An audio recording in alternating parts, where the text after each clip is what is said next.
बेअदबी मामलों को लेकर श्री अकाल तख्त साहिब में सिख जत्थेबंदियों की हुई बैठक। जत्थेदार बोले, आरोपियों को सजा दिलाने के लिए सभी होंगे एकजुट। लामबंदी के लिए प्रस्ताव भी किया गया पास।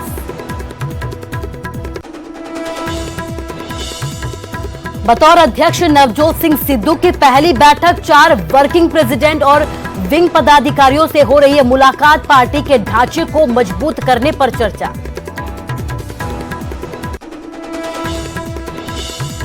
कृषि कानूनों के खिलाफ कांग्रेस का विरोध। ट्रैक्टर मार्च को लेकर संसद पहुंचे राहुल गांधी। पंजाब के सांसद भी रहे मौजूद। राहुल बोले, किसानों की आवाज दबा रही है सरकार। कांग्रेस के ट्रैक्टर मार्च पर दिल्ली पुलिस की कार्रवाई। सुरजेवाला समेत कई नेताओं को लिया गया हिरासत में। ट्रैक्टर मालिक के खिलाफ दर्ज हो सकता है केस। जींद से टिकरी बॉर्डर रवाना हुआ किसानों का काफिला। ट्रैक्टर ट्रॉली में किसानों ने शुरू की कांवड़ यात्रा। 3 कृषि कानूनों का किया विरोध।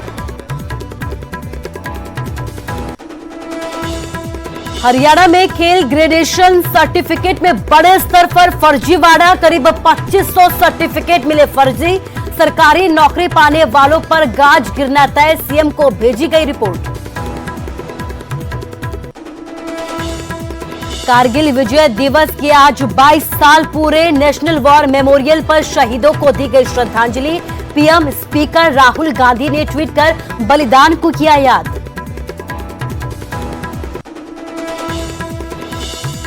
हिमाचल में मौसम फिर बरपाएगा कहर। 4 दिनों तक भारी बारिश का अलर्ट। मौसम विभाग ने जारी किया ऑरेंज अलर्ट।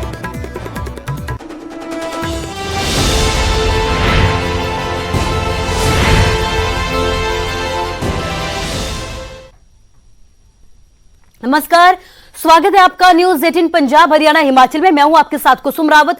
बुलेटिन का आगाज हरियाणा की खबर के साथ करेंगे। हरियाणा में फर्जी खेल ग्रेडेशन का मामला सामने आया है, जिसमें बड़े स्तर पर फर्जीवाड़े का खुलासा हुआ है। करीब 2500 खेल ग्रेडेशन सर्टिफिकेट फर्जी पाए गए हैं।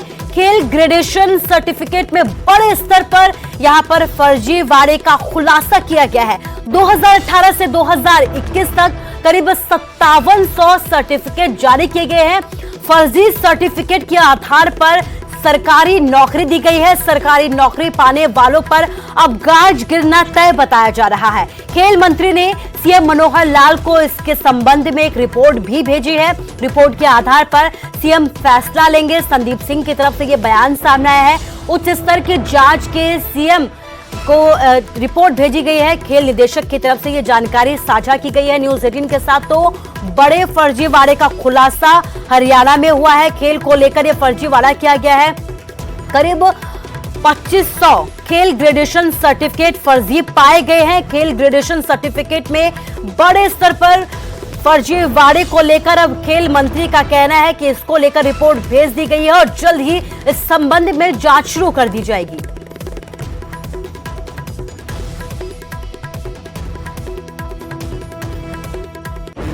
एक उच्च स्तरीय जांच कमेटी का गठन किया था और उस कमेटी की रिपोर्ट पिछले हफ्ते आई है, जिसने 2018 से लेकर अब तक जितने भी ग्रुप सी और डी के सर्टिफिकेट इशू हुए हैं इनकी जांच की है। इस जांच में प्रारंभिक जांच थी उसमें ये सामने आया है कि कुछ एक खेल एसोसिएशन ने काफ़ी ज़्यादा कुछ एक डिस्ट्रिक्ट्स में काफ़ी ज़्यादा सर्टिफिकेट्स इशू कर रखे हैं, जो कि एक तरीके से पॉसिबल लगता नहीं है, क्योंकि एक साल में इतनी टूर्नामेंट्स वहाँ पर होती नहीं हैं। इन सभी सर्टिफिकेट्स को, जो बिल्कुल संदेह के घेरे में है, इनकी सूची बनाकर हमने माननीय खेल मंत्री महोदय, माननीय मुख्यमंत्री महोदय को सबमिट कर दी है और उनसे रिक्वेस्ट की है कि इस पूरे मामले की उच्च स्तरीय जाँच करवाएं। ज्यादा जानकारी के लिए हमारे संवाददाता मनोज कुमार हमारे साथ लाइव जुड़ गए हैं। मनोज, आपसे ये जानना चाहेंगे कि लंबे वक्त से ये फर्जीवाड़ा चल रहा था, खुलासा अब हुआ है, पूरा मामला क्या है? देखिए कुसुम, ये जो खुलासा हुआ है ये दरअसल 2018 से लेकर और जून 2021 तक की अवधि के बीच का है। इस दौरान ये पाया गया है कि बहुत बड़ी मात्रा में जो सर्टिफिकेट हैं, खासकर ग्रेडेशन सर्टिफिकेट जो जारी किए जाते हैं खिलाड़ियों को, और जिसमें ये जानकारी दी जाती है कि इस खिलाड़ी ने इस चैंपियनशिप में पार्टिसिपेट किया था और इसकी ये पोजीशन रही थी। और इसमें यह पाया गया कि 5700 कुल जो ग्रेडेशन सर्टिफिकेट जारी किए गए, उनमें से करीब करीब आधे यानी कि करीब 2500 जो ग्रेडेशन सर्टिफिकेट हैं वो फर्जी पाए गए हैं। और ये सिर्फ प्राथमिक जांच में पाया गया, सिर्फ जो प्रिलिमिनरी इंक्वायरी हुई है उसमें चीजें सामने आई हैं। अगर इनकी विस्तार से जांच होगी, जैसा कि रिपोर्ट में भी कहा गया है, तो बहुत बड़े खुलासे और भी हो सकते हैं। और ग्रेडेशन सर्टिफिकेट को अगर हम समझें तो ग्रेडेशन सर्टिफिकेट दरअसल खिलाड़ी को दिया जाता है और वो बताता है कि ये किस स्तर का खिलाड़ी है, कौन सी चैंपियनशिप में भाग लिया है, क्या इसकी पोजीशन रही थी। दरअसल इसका इस्तेमाल होता है नौकरी पाने के लिए। हरियाणा सरकार की एक नीति है जो खिलाड़ियों को खेल कोटे से नौकरी देती है, चाहे वो डी कैटेगरी की नौकरी हो, सी की हो, ए की हो या बी की हो। इसी तरीके से हरियाणा में करीब 15,000 से ज़्यादा जो नौकरियां हैं 2018 से अब तक खेल कोटे से दी गई हैं, और उसमें बड़ी संख्या में जो आवेदक थे उन्होंने इस प्रकार के फर्जी ग्रेडेशन सर्टिफिकेट का इस्तेमाल किया है, जिनके दम पर उनको डी श्रेणी की जो नौकरियां हैं वो मिल गई, उनको ज्वाइनिंग भी दी गई है। हालांकि अब इसकी जांच चली, तो जांच में जो चीज़ आई है बहुत बड़ी, उन्होंने एक हम कह सकते हैं खेल विभाग की जो चिंताएं हैं वो बढ़ा दी हैं, क्योंकि इतनी बड़ी संख्या में अगर ग्रेडेशन सर्टिफिकेट बन रहे थे तो क्यों नहीं उनको पकड़ पाया गया, क्यों आंख मूंदे खेल विभाग के जो आला अधिकारी थे वो बैठे रहे। और ऐसा नहीं है कि जो खिलाड़ी हैं जिन्होंने फर्जी सर्टिफिकेट बनवाए हैं खिलाड़ी बनकर, उन्हीं की इसमें इन्वॉल्वमेंट है। इतनी बड़ी संख्या में अगर फर्जी सर्टिफिकेट बने हैं तो खेल विभाग के अधिकारी भी जरूर इसमें कहीं ना कहीं शामिल रहे होंगे। तो अब जो गेंद है वो मुख्यमंत्री के पाले में है, मुख्यमंत्री को इस पर फैसला लेना है, क्योंकि प्राथमिक जांच हो गई है। जो खेल निदेशक है हरियाणा खेल विभाग के IPS अधिकारी पंकज नैन, उन्होंने जांच करके मुख्यमंत्री और खेल मंत्री को दी है। खेल मंत्री से भी हमारे इस बारे में बातचीत हुई है, उन्होंने कहा कि रिपोर्ट उन्होंने पढ़ी नहीं है लेकिन उनके पास आ गई है, लेकिन अंतिम फैसला मुख्यमंत्री ही लेंगे। जी, अंतिम फैसला मुख्यमंत्री लेंगे। मनोज, आपसे ये भी जानना चाहेंगे, देखिए हरियाणा जो है वो खेलों के नाम से जाना जाता है, ऐसे में बड़ी बात है जिस तरीके से फर्जीवाड़ा सामने आया, क्या कहा जा रहा है कि कब तक इस पर पूरी अपडेट आ जाएगी मुख्यमंत्री की तरफ से? देखिए, मुख्यमंत्री को भी हाल ही में रिपोर्ट जो है वो दे दी गई है, और ये प्राथमिक जो जांच की है पंकज नैन ने जो करवाई है जांच, उसमें जो चीजें आई हैं वो उनके पास गई हैं उसमें, और उसी में पाया गया कि 5700 में से 2500 के करीब जो ग्रेडेशन सर्टिफिकेट थे वो फर्जी थे। तो अब जो मांग की गई है, जो रिपोर्ट में ही पंकज नैन ने कहा है कि या तो इसकी विजिलेंस से जाँच कराई जाए स्टेट विजिलेंस ब्यूरो के द्वारा, या फिर किसी रिटायर्ड जज को ये जांच सौंपी जाए, तभी इस मामले की सभी परतें खुल पाएंगी। तो क्योंकि इतने बड़े स्तर पर गड़बड़ी हुई है तो जांच तो निश्चित तौर पर होगी, क्योंकि प्राथमिक जांच हो चुकी है, इसलिए जो डिटेल इंक्वायरी है, विस्तृत जो जांच है वो जरूर होनी। तो देखना होगा कि क्या इसे रिटायर्ड जज के द्वारा जांच करवाई जाती है या फिर विजिलेंस को ये जांच सौंपी जाती है। जी मनोज, इस तमाम जानकारी के लिए आपका शुक्रिया। तो बड़ी बात यह है कि बड़े स्तर पर फर्जीवाड़े हुए हैं, करीब 2500 फर्जी तरीके से यहां पर सरकारी नौकरी पाई गई है। बड़े लंबे वक्त से ये फर्जीवाड़ा चल रहा था, और बड़ी बात यह है कि देखिए इतने वक्त बाद ये खुलासा किया गया है। फिलहाल जांच की रिपोर्ट भेज दी गई है, अब देखना यह होगा कि किन किन नामों का इसमें खुलासा किया जाता है।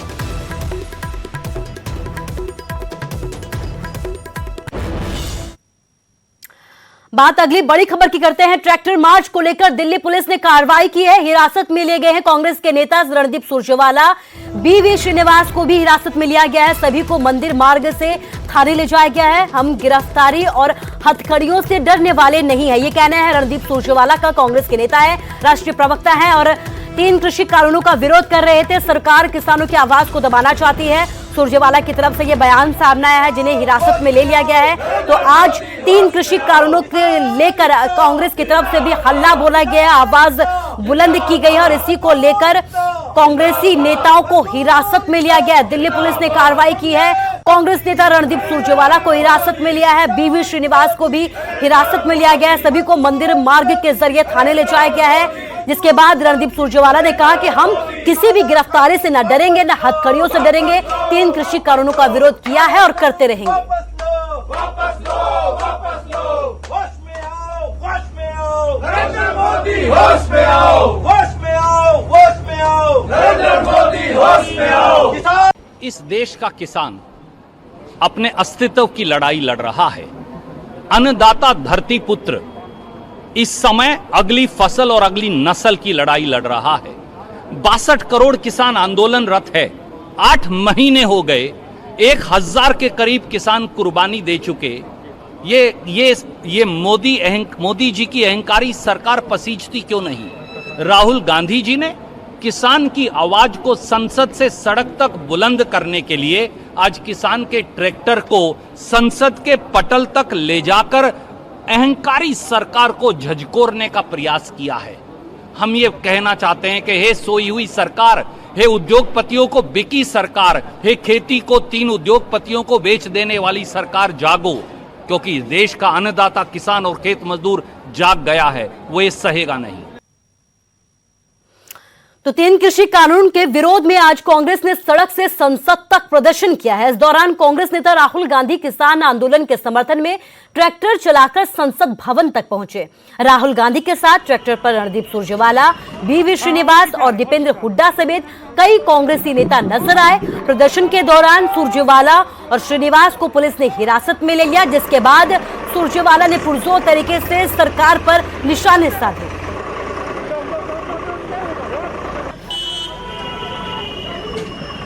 हाँ, और पीछे आ रहे हैं। ये किसानों के फायदे के लिए नहीं है कानून, और इन कानून को वापस लेना पड़ेगा। धन्यवाद। राहुल गांधी जी ने किसान की आवाज को संसद से सड़क तक बुलंद करने के लिए आज किसान के ट्रैक्टर को संसद के पटल तक ले जाकर अहंकारी सरकार को झकझोरने का प्रयास किया है। तो 3 कृषि कानूनों के खिलाफ किसानों का आंदोलन लगातार जारी है। आज जंतर मंतर पर महिला किसानों की संसद चल रही है, जिसमें किसानों के मुद्दे उठाए जा रहे हैं और जमकर वाद विवाद किया जा रहा है।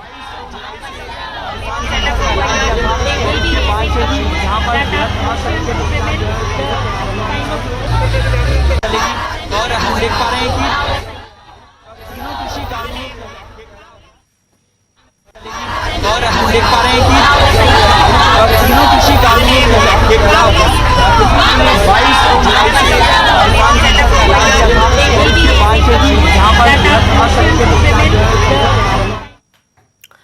कोरोना काल में सरकार ने भले ही सावन में कांवड़ यात्रा की इजाजत नहीं दी हो, लेकिन हरियाणा के किसान कांवड़ यात्रा पर निकल चुके हैं। लेकिन किसानों की यह कांवड़ यात्रा बिल्कुल अलग है।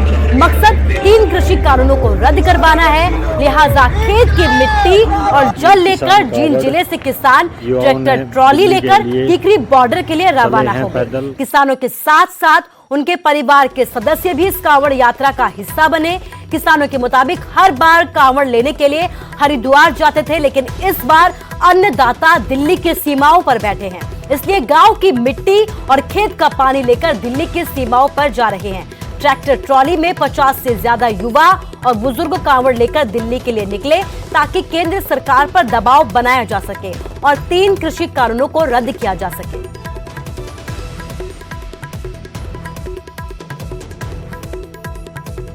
पूरे भारत देश के किसान एकत्रित होकर हम इधर उधर ना भटकते हुए अपने गांव से जल और मिट्टी उठा के जहाँ हमारे किसान अगुआ बैठे हैं वहाँ चढ़ाने का काम करेंगे। और पूरे भारत देश का 36 बिरादरी का लोग इसे जागरूक हो। कौन से बॉर्डर पे जाओगे कांवड़ लेके? टिकरी बॉर्डर पर जाएंगे, शुरू से वहीं टिकरी बॉर्डर पे हैं। हम धमतान गांव से लेके चले हैं, ये पंजाब का आखिरी बॉर्डर है, और आराम से जाएंगे। ये नहीं कि तगाजा में कोई हम मिलते जुलते लोगों से जाएंगे। बात मौसम की करते हैं। हिमाचल में मौसम एक बार फिर से कहर बरपाएगा। 4 दिनों तक यहां पर बारिश का अलर्ट जारी किया गया है। मौसम विभाग ने यह अलर्ट जारी किया है। ऑरेंज अलर्ट हिमाचल में जारी किया गया है। राजधानी शिमला में सुबह से ही रुक रुक कर बारिश हो रही है। मौसम यहां पर सुहावना बना हुआ है। तो इसके साथ ही मौसम विभाग ने आने वाले कई दिनों तक मौसम खराब रहने की चेतावनी जारी की है। खास तौर से 4 दिनों तक भारी बारिश का अलर्ट भी जारी किया है। मौसम विभाग का यह कहना है कि भारी बारिश की संभावना है। इसके साथ ही कई जगहों पर लैंडस्लाइड का खतरा भी बना हुआ है। तस्वीरें आपको दिखा रहे हैं, शिमला की तस्वीरें हैं जहां पर मौसम सुहाना बना हुआ है। आप देख सकते हैं कि यहाँ पर लगातार रुक रुक कर बारिश का दौर भी जारी है। सुबह से ही शिमला में बारिश हो रही है। इस बीच मौसम विभाग ने एक बार फिर से भारी बारिश की चेतावनी दी है।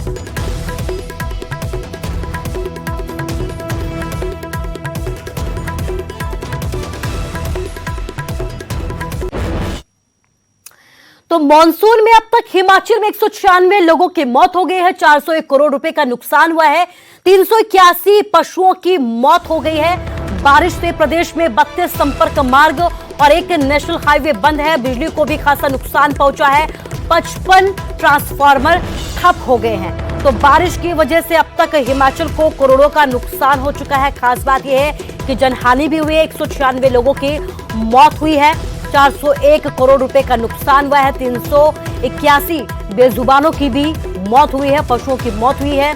बारिश से प्रदेश में 32 संपर्क मार्गों को भी नुकसान पहुंचा है। इसके साथ ही एक नेशनल हाईवे भी बंद है। बिजली व्यवस्था भी ठप हो चुकी है। खासा नुकसान पहुंचा है। 55 ट्रांसफार्मर अब तक बंद है।